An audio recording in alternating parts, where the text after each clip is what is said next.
दोस्तों सभी प्रकार की एजुकेशनल वीडियो देखने के लिए हमारे YouTube चैनल को अभी सब्सक्राइब करें और बगल में आ रहे इस घंटी वाले आइकन को दबाकर ऑल पर सिलेक्ट करें ताकि हमारे द्वारा डाली गई वीडियो की नोटिफिकेशन आप सभी को मिलती रहे।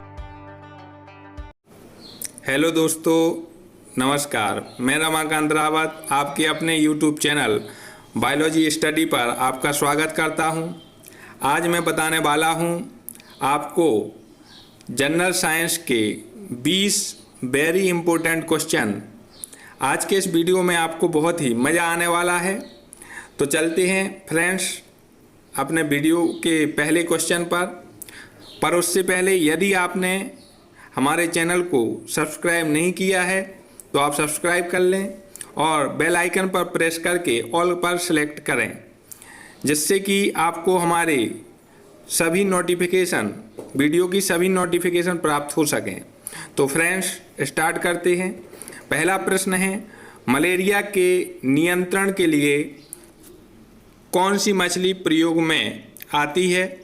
तो ऑप्शन दिए गए हैं रोहू, गैम्बूसिया, हिप्पोकैम्पस, इनमें से कोई नहीं। तो फ्रेंड्स आप जानते हैं कि जो गैम्बूसिया है इसका सही आंसर होगा बी। गैम्बूसिया जो मछली है ये मच्छरों के लार्वा को नष्ट कर देती है। दूसरा प्रश्न है, सैक एक अच्छे सूचक हैं? ए जल प्रदूषण के, बी ध्वनि प्रदूषण के, सी वायु प्रदूषण के, डी मृदा प्रदूषण के। तो सैक जो हैं, सैक के अंतर्गत जैसे लाइकेन वगैरह आते हैं, ये वायु प्रदूषण के सूचक होते हैं। मुख्य रूप से जो सल्फर डाइऑक्साइड है, सल्फर डाइऑक्साइड इसके प्रमुख रूप से सूचक होते हैं। और ये जो सैक हैं वो किस चीज़ के बने होते हैं? तो जो सैक होते हैं वो शैवाल और कवक से मिलकर बनते हैं और ये सहजीवता का प्रमुख उदाहरण कहलाते हैं। इसमें जो शैवाल है वो हरे होने के कारण प्रकाश संश्लेषण करके भोजन का निर्माण करते हैं और कवक उसको खनिज और जल को पहुंचाने का काम करते हैं। तो इसका जो सही आंसर होगा वो होगा सी। तीसरा जो प्रश्न है, टर्नर सिंड्रोम में गुणसूत्रों की संख्या होती है। यहाँ गुणसूत्रों की संख्या होती है। तो गुणसूत्रों की संख्या ऑप्शन दिए गए हैं 46, 47, 48, 45। तो टर्नर सिंड्रोम में जो गुणसूत्र हैं इसका डी आंसर सही होगा। टर्नर सिंड्रोम वैसे जो सामान्य मनुष्य होता है उसमें जो गुणसूत्र हैं वो होते हैं 44 प्लस XY, अर्थात टोटल जो 46 गुणसूत्र हैं वो पाए जाते हैं सामान्य रूप से। लेकिन यदि टर्नर सिंड्रोम होता है तो इसमें जो गुणसूत्र होते हैं वो होते हैं 44 प्लस X0। ये पुरुषों का गुणसूत्र है। अगर स्त्री है तो उसमें XX होते हैं 44 प्लस XX, और अगर पुरुष है तो उसमें होते हैं 44 प्लस XY। लेकिन जो टर्नर सिंड्रोम है इसमें एक X गुणसूत्र की कमी होती है, जिससे इसमें 46 के स्थान पर 45 गुणसूत्र रह जाते हैं और इसमें कुछ जो लक्षण हैं वो पूर्ण रूप से इसमें विकसित नहीं पाए जाते हैं। अगले क्वेश्चन पर चलते हैं। धसे हुए रंध्र पाए जाते हैं। धसे हुए रंध्र माने संकीर्ण स्टोमेटा पाए जाते हैं। तो धसे हुए रंध्र पाए जाते हैं किसमें? ऑप्शन दिए गए हैं हाइड्रोफाइट, मीजोफाइट, हेलोफाइट और जीरोफाइट। तो संकीर्ण स्टोमेटा धसे हुए जो रंध्र हैं, हाइड्रोफाइट माने होता है जलीय पौधे, मीजोफाइट माने होता है समुद्रभित पौधे, और हेलोफाइट माने होता है जो लवण युक्त मृदा में उगते हैं पौधे, और जीरोफाइट कहलाता है मरुस्थलीय या मरुद्भित पौधे। तो धसे हुए रंध्र जो हैं वो पाए जाते हैं जीरोफाइट अर्थात मरुस्थलीय पौधों में, क्योंकि इन पौधों में पानी की कमी होती है और पानी की पानी को वाष्प के रूप में बाहर निकलने से रोकने के लिए इसमें जो रंध्र होते हैं वो धंसे हुए पाए जाते हैं। तो इसका जो ऑप्शन होगा वो होगा डी। अगले प्रश्न पर चलते हैं।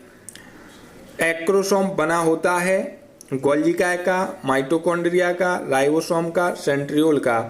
तो जो एक्रोसोम है ये आपने देखा होगा कि शुक्राणु जो होते हैं, शुक्राणु का अग्र वाला जो भाग है यही एक्रोसोम या अग्रपिंडक कहलाता है और इससे हाइलोयूरोनाइडेज नामक एंजाइम स्रावित होता है जो कि अंडाणु की निषेचन फर्टिलाइजेशन के समय अंडाणु की जो झिल्ली है उसको ये भेदने का काम करता है, गलाने का काम करता है जो एंजाइम्स होता है। तो ये एक्रोसोम कहलाता है शुक्राणु का एपिकल वाला भाग। और ये किसका बना होता है? तो ये बना होता है गोल्गी का या गोल्गी बॉडी का।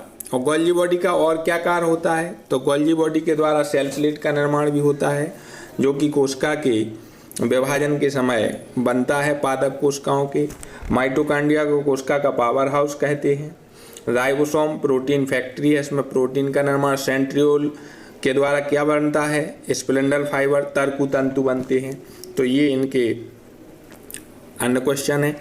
अगला है 6वां प्रश्न, बहुत ही महत्वपूर्ण। पुष्पों का अध्ययन कहलाता है पैथोलॉजी, एंटोमोलॉजी, एंथोलॉजी, एल्गोलॉजी।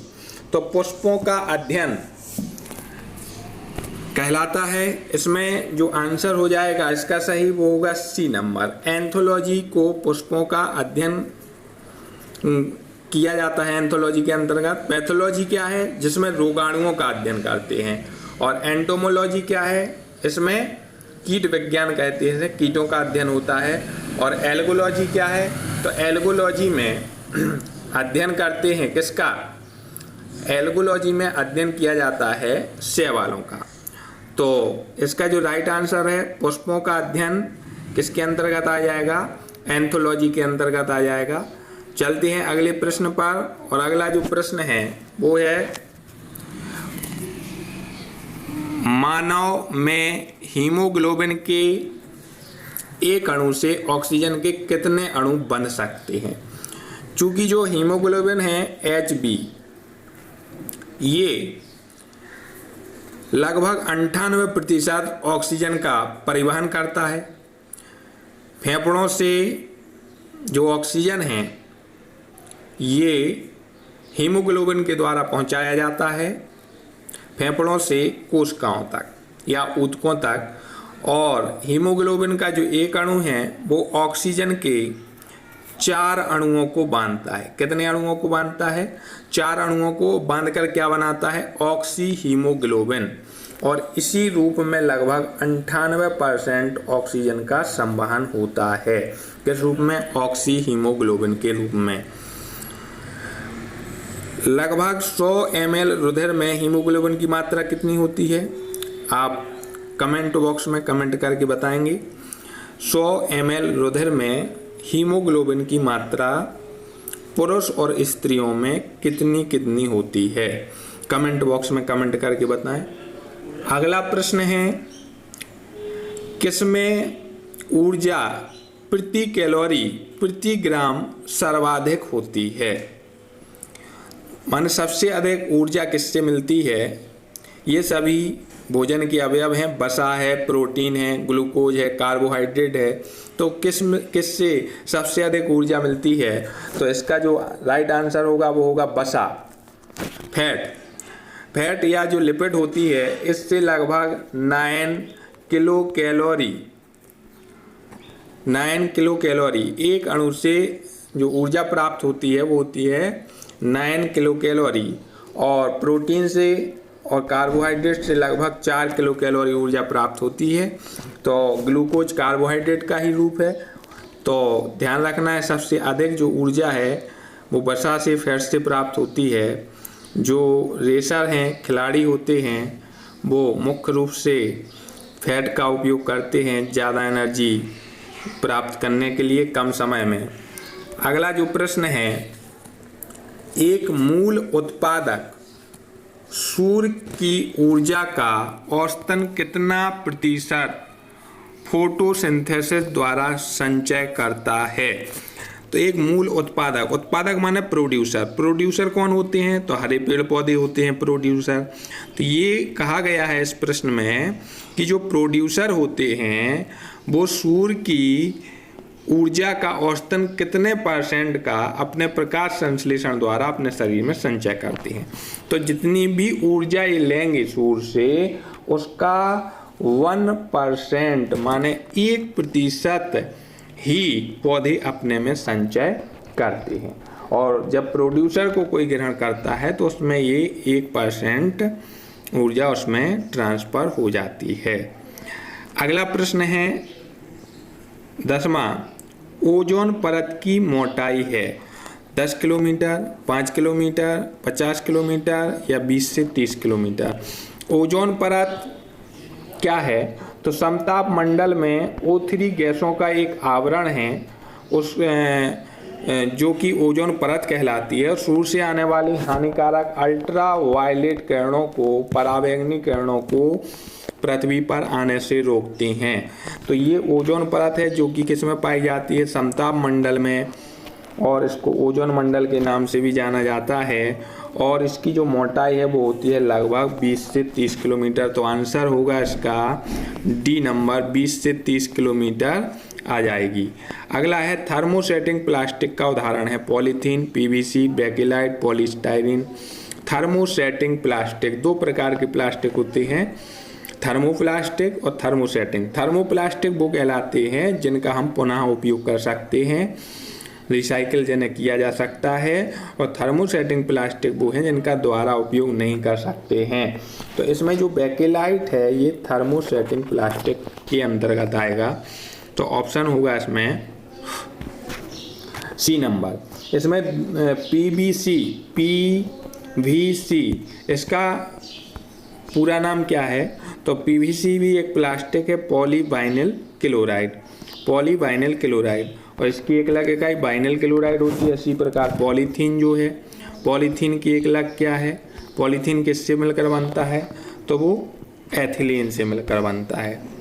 अगला जो प्रश्न है, आग बुझाने के तौर पर प्रयोग किया जाने वाला रासायनिक तत्व है। आग बुझाने के लिए प्रयोग किया जाने वाला रासायनिक तत्व है। तो यहाँ पर Na2CO3, दूसरा दिया गया है HCl, तीसरा दिया गया है NaCl और चौथा दिया गया है CaCl2। मतलब sodium carbonate, hydrogen chloride, sodium chloride और कैल्शियम क्लोराइड। आग बुझाने के लिए प्रयोग में लाया जाता है सोडियम कार्बोनेट, क्योंकि इससे CO2 जो गैस है वो मुक्त होती है। अगला जो प्रश्न है, सल्फर डाइऑक्साइड का जलीय विलयन होता है क्षारीय, अम्लीय, उदासीन, इनमें से कोई नहीं। तो सल्फर डाइऑक्साइड SO2, और ये जल में घुल करके H2O से क्रिया करके सल्फ्यूरस अम्ल बनाती है। और सल्फ्यूरस अम्ल कैसा होता है? तो अम्ल है तो कैसा होगा? अम्लीय, अर्थात सल्फर डाइऑक्साइड का जलीय विलयन अम्लीय होता है। अगला जो प्रश्न है, IUPAC पद्धति में यौगिक का नाम बताना है। इसमें दिया गया है IUPAC पद्धति में यौगिक का नाम बताना है। तो CH3OH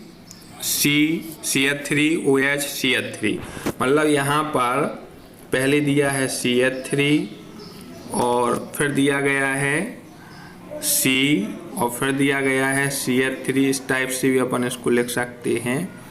CH3 ऊपर की तरफ लगा हुआ है, इसमें CH3 और नीचे की तरफ लगा हुआ है OH। अब इसका हमें IUPAC नाम बताना है, ठीक है। तो इसमें जहाँ से जो क्रियात्मक समूह पास में लगे हुए वहाँ से नंबर देंगे। तो यहाँ जाएगा, इसको देंगे कार्बन को 1, इसको 2 और इसको 3। तो आप देख सकते हैं दूसरे कार्बन पर एक तो मेथिल लगा हुआ है और दूसरे कार्बन पर OH मतलब ऑल लगा हुआ है। और कार्बन को नंबर कितने को दिए, 1 2 3, मतलब यहाँ पर आ जाएगा दूसरे पर मेथिल, तो 2 मेथिल या 2 मेथाइल, और 1 2 3 को पढ़ते हैं प्रोपेन, और उसमें OH लगा हुआ है तो लगाएंगे ऑल, 2 मेथाइल प्रोपेन ऑल, और ऑल कितने पर लगा है, 2 पर, तो 2 मेथाइल प्रोपेनॉल 2, इसका जो फर्स्ट आंसर होगा वो सही होगा।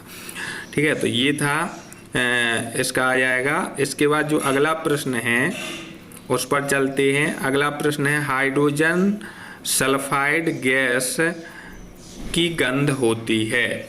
हाइड्रोजन सल्फाइड गैस की गंध, हाइड्रोजन सल्फाइड माने H2S, हाइड्रोजन सल्फाइड, इसकी जो गंध है वो कैसी होती है, मछली की जैसी, या जले हुए सल्फर की, सड़े हुए अंडे की, इनमें से कोई नहीं। तो जो हाइड्रोजन सल्फाइड है इसकी जो गंध होती है वो कैसी आती है, सड़े हुए अंडे की तरह इसकी गंध आती है। चलते हैं अगले प्रश्न पर। अगला प्रश्न है नाभिकीय रिएक्टर में नियंत्रक छड़ें बनी होती हैं, या नियंत्रक छड़ बनी होती हैं किसकी, यूरेनियम की, ग्रेफाइट की, कैडमियम की, प्लूटोनियम की। तो इसमें सबसे पहले नाभिकीय रिएक्टर कहते किसे हैं, तो जिसमें नाभिकीय विखंडन की क्रियाएं होती हैं वह नाभिकीय रिएक्टर कहलाता है। नाभिकीय विखंडन में क्या होता है, बड़े अणु छोटे अणुओं में टूटते हैं। तो यहाँ पर ये एक श्रृंखला अभिक्रिया होती है, इसको रोकने के लिए किसका उपयोग करते हैं, तो कैडमियम का उपयोग करते हैं, CD का उपयोग करते हैं, तो यहाँ पर नियंत्रक होता है। और यूरेनियम यहाँ पर क्या है, यूरेनियम ईंधन के रूप में प्रयोग, प्लूटोनियम ईंधन के रूप में प्रयोग में लाया जाता है।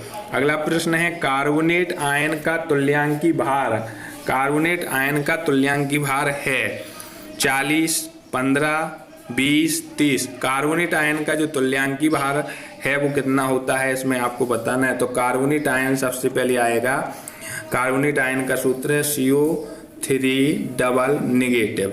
ये कार्बोनेट आयन है। कार्बोनेट आयन का ये फॉर्मूला है। अब इसमें कैसे निकालेंगे कार्बोनेट आयन का तुल्यांकी भार, तो सबसे पहले कार्बोनेट का अणुभार, कार्बोनेट आयन का अणुभार निकालेंगे।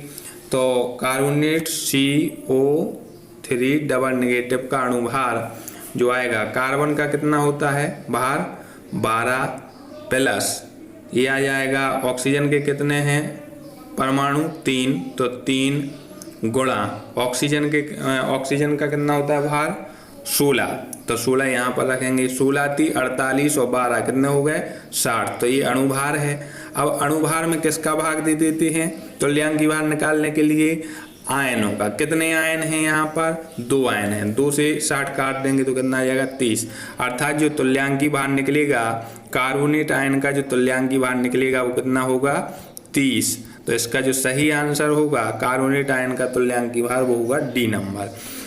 अगले प्रश्न पर चलते हैं। भूपर्पटी में जो तत्व सबसे अधिक मात्रा में पाया जाता है वो है एल्यूमिनियम, ऑक्सीजन, आयरन, नाइट्रोजन।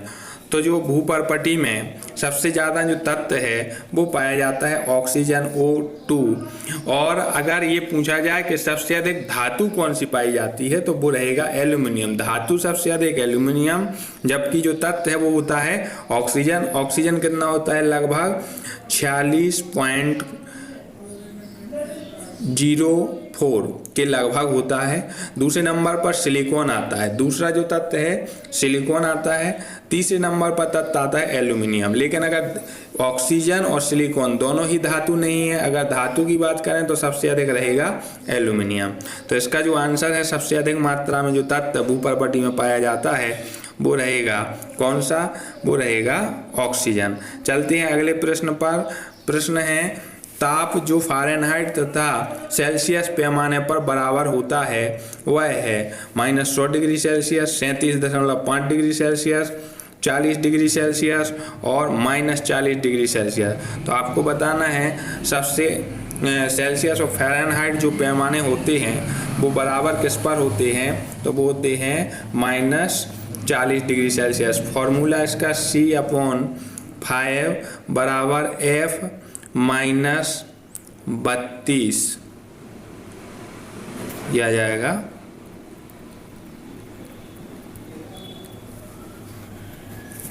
इसके बाद अगले प्रश्न पर चलते हैं। अगला जो लास्ट है इस वीडियो का, जो लास्ट प्रश्न है, परमाणु के अंदर नाभिक की खोज करने वाले वैज्ञानिक का नाम है। माने परमाणु के अंदर नाभिक की खोज करने वाले वैज्ञानिक कौन है? रदरफोर्ड, बी है चैडविक, सी है गोल्डस्टीन, डी है थॉमसन। तो परमाणु के अंदर नाभिक की जो खोज करने वाले वैज्ञानिक हैं वो हैं रदरफोर्ड। तो आंसर रहेगा रदरफोर्ड।